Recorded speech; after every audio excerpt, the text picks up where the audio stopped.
بسم اللہ الرحمن الرحیم۔ گمنام ہیرو کے معزز ناظرین السلام علیکم۔ دوستو لائک ضرور کر دیا کریں، شکریہ۔ آئیے چلتے ہیں کہانی کی طرف۔ میں ان دو آبرو باختہ لڑکیوں سے کیا کہہ سکتا تھا کہ میرا ایک بازو کسی بیلن میں جا پھنسا تھا اور میری غیرت میری ماں جائی بہن کسی اجنبی شہر میں اس گھڑی بھی شاید کہیں لچوں کے کہکہا بنی ہوئی تھی۔ میں ان دونوں کو پیچھے دھکیل کر غسل خانے کا دروازہ باہر سے بند کر کے چٹکنی چڑھا دی۔ مجھے امید تھی کہ وہ میری ہدایت پر حرف بے حرف عمل کریں گی۔ شرفو مجھے ٹکٹکی باندھے دیکھ رہا تھا۔ دونوں ہاتھوں سے اس نے اپنی زخمی ران دبا رکھی تھی جس میں سے خون اب رسنا بند ہو چکا تھا۔ جیسے ہی میں نے پلٹ کر اسے دیکھا اس نے نظریں جھکا لیں۔ صبر کر شرفو، میں جلدی ہی تیرا علاج کرا دوں گا، میں تجھے زیادہ دیر تک زندہ نہیں رہنے دوں گا۔ یہ کہہ کر میں نے پلنگ سے اٹھا کر ایک چادر پھاڑی اور اس کی پٹی کس کر اس کی ران پر اس طرح باندھ دی کہ اس کا زخم کھنچ سا گیا۔ وہ درد کی ٹیس سے ذرا بلبلایا تو میں نے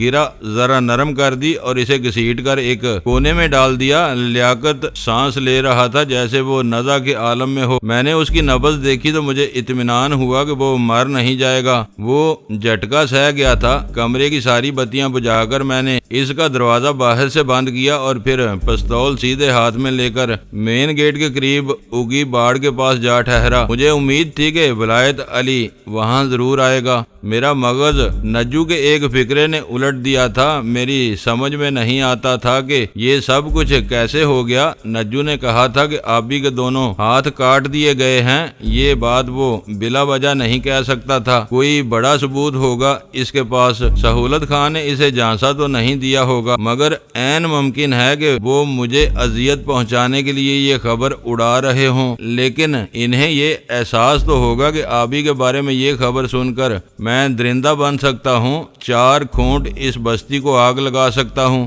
اور میں زندگی کے ایسے پرخطر لمحے کی زاد میں تھا جہاں مجھے ہر قدم پر بڑی احتیاط کی ضرورت تھی۔ میری دشمن نے اپنی ساری سپاہ میرے پیچھے لگا دی تھی۔ وہ 1-2 نہیں تھے، ان لوگوں نے مختلف شہروں میں ایسے گرگے صفت آدمیوں کا جال پھیلا رکھا تھا جو ان کے لیے ہر کام کرنے پر آمادہ ہو جاتے تھے۔ وہ سر پر کفن باندھے رہتے تھے۔ یہ نجو اور شرفو بھی دمن ہی کے نمک خوار تھے، اور عین ممکن ہے کہ ولایت علی نے دمن سے کوئی بہت بڑا فائدہ اٹھا رکھا ہو۔ یہ اتنا بڑا ہوٹل یوں ہی تو ہاتھ نہیں آ جاتا، اور ایسے ہوٹل کو چلانے کے لیے فحشہ عورتوں کی ہی نہیں، فحشہ مردوں اور درندہ صفت گنڈوں کی بھی ضرورت پڑتی ہے۔ اپنی سادگی پر بھی مجھے سخت ندامت محسوس ہو رہی تھی۔ میں احمقوں کی طرح کیسے بول پن کے انداز میں چلتا ہوا خود ان کے جال میں جا پھنسا تھا۔ مجھ پر لازم تھا کہ میں پوچھتا، استفسار کرتا، ولایت علی کے بارے میں واضح معلومات حاصل کرنے کے بعد اس کی طرف بڑھتا، مگر میرا پاگل پن